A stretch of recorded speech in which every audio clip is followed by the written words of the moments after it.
Hey, welcome back to the Ireland Contracting Nightly Sports Call. If you need a roof, make sure you call Ireland Contracting, 1-800-NEW-ROOF. They're the best in the business. They can do everything. Also, give me a call tonight, 412-575-2600 on the Bordis and Bordis hotline. Look, if you want a good team, if you think the Pirates can compete, they need production from the middle of the lineup, and they got it today.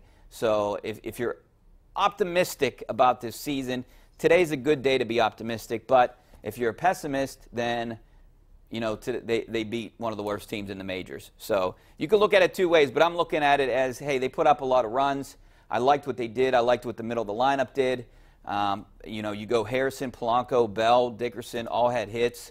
Polanco and Bell, 7 RBIs between the two of them. That's exactly what you need. Francisco Cervelli, he could potentially move up in that lineup. He's a guy that's pretty patient at the plate. He was 2 for 6, came up with 2 huge hits in this game, and early on to give him a 3-2 lead, and then another one in the 9th inning. So you got to be pretty happy. Colin Moran didn't do anything, 0 for 6. That's a guy that I know this club has high expectations for. Let's go out to Bob in Clearfield. How you doing, Bob? Hi, Rich. Thanks for taking my call. You know, No problem. one game doesn't make a season, but what I saw out there today on the basis of that, I'm more convinced than ever that both teams, you said, are headed for 90-loss seasons. They're both very similar. Limited power and speed on the base paths, bullpens that consistently blow leads, go in 2 beat accounts, too many base on balls, and terrible defense. In fact, afterwards, I went and looked up the historical attendance figures for PNC Park since it was built. 2009 was the low end at 1.57 million. And looked at that and what I saw out there today, and I thought, hey, they have got to clean this thing up out there in the field. They're going to alienate the baseball purists to the point where even if they could get up to 1.57 million this year, that's going to be a real stretch. So hey, thank you for your time. I'd like to hear your thoughts. Bob, you know, I don't think they're going to get up to 1.5 million as of right now. You're hearing rumors that attendance is down possibly 15 to 20% overall. That would put them in the, 1.3 million range. That's where I think that they're going to fall, unless you can get a winning team. If you start winning and people are buying into it and there's some excitement come June, then I think you're going to see a lot more people there. If you're around 500, if this team is around 500 and then dips 4 games below and loses to some division opponents and is kind of out of the race in 4th place, something like that in June, then forget it. You're not going to get anyone over there. But look, I'm going to go to games, not only for my job, but I'll take my kids as in an event. You know, I'll take my 2 daughters. It's something cool to do, and I think you'll get a lot of that still, but you won't get those season ticket holders that are going to go every game. A lot of them have canceled because of what happened. It was a PR nightmare for the Pirates in the offseason, and you would have thought, you know, it always goes back to, you would have thought they would have done something more. You had all these bargains out there, and this is perfect for the Pirates. You could have spent that $20 million on guys you thought could have helped this club. Come on, Lance Lynn signs a 1-year deal with Minnesota for like $13 million. Don't you think he's a guy that could have helped the starting rotation come here? But hey, maybe the Pirates should have said, tried to match that offer or offered him $14 million. That would have definitely upgraded that starting rotation, no question about it. I'm anxious to see, I'm not going to judge his bullpen by today. Felipe Rivera is one of the best closers in the business. They have him locked up for a little bit. Felice, you hear some good things about him. Contos. I like the makeup of this bullpen right now, especially if someone like Tyler Glasnow gets his act together and becomes some kind of middle, an Andrew Miller type guy. Steven Brault he's a lefty. He won the game for him today, basically. So I'm not down on this bullpen. I think the makeup of this team, if the bullpen does well, that's going to win some games for this team because, they're just going to ask their starters to get through 5 innings, most of them. And if they can get through 5 innings, the bullpen will pick it up, and you'll see this bullpen, you would think, winning some games. I think that is the strength. And you might laugh at me, but I think that's the strength of this team right now. I think their outfield is pretty good. They filled McCutcheon's spot. If Corey Dickerson can get off to a better start than Andrew McCutcheon was always a slow starter. So if Corey Dickerson could potentially hit 300 in April and May, then that's way better than what McCutcheon ever did in those months until he got hot in lights out in June and July or whatever. But so I think that they're going to be better than last year. you got to be. I'm going to try to be optimistic about Musgrove. They saw some things in him. You know, he has the frame, he has the arm, and if he can get you 10 wins, it's not that big of a drop off. What happened last year? I mean, Cole, he ate up some innings, but you know, we'll see. I'm not.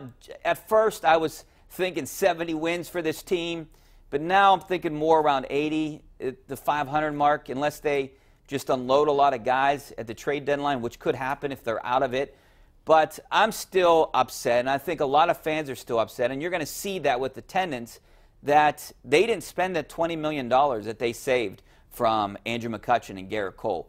That's what they should have done. That would have gone a long way with goodwill with the fans, and they didn't do that. And that's where I think that might come back to hurt them this year, unless they somehow are 5 games over 500, but maybe 6 games over 500 and right in the division race come May, June. But I don't know if I see that. All right, let's go out to Mike out in Breezewood. How you doing, Mike? Mike, you there? Mike, you there? I'm here. Hey. Can you hear me? Yep.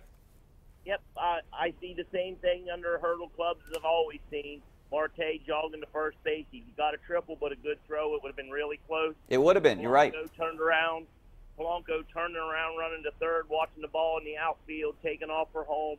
Same mistake as you always see under a hurdle ball club, and they're going to be lucky to win 75 games this year.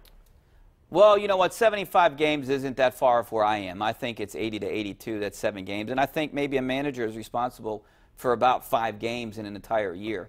So, look, yeah, I think everyone's frustrated with the effort of Marte at times where he looks like he's relaxed out there or jogging or not giving it all.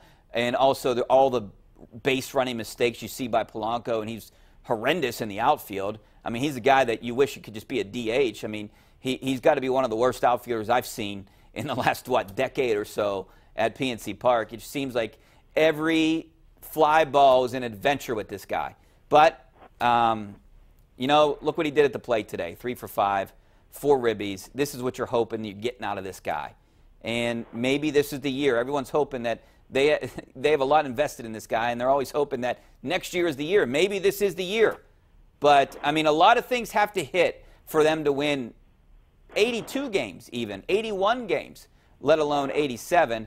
I don't think they're going to compete for any wild card. I really don't. And I'm not kidding myself, and I'm not trying to kid you guys.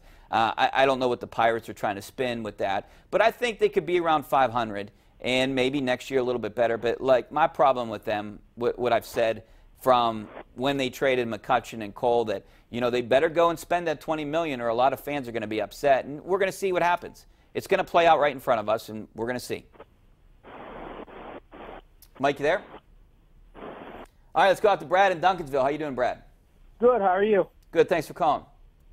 I just wanted to let you know that was a hectic Pirate game, but the Pirates bullpen almost lost it for us. Yeah, no question. And I was wondering, do you think the Pirates will bring up a pitcher from AAA and put Glasnow in the rotation and move some shuffle of the lineup around? I mean, if Glasnow, they didn't put him out there today. They stay with Brault. I mean, he was the last guy left in that bullpen. So if they get to a bullpen situation tomorrow where they need a guy to pitch a couple extra innings, he'd be the guy that you're going to throw out there. And if he impresses, maybe you're going to put him into the starting rotation, but that's not where he's going to start.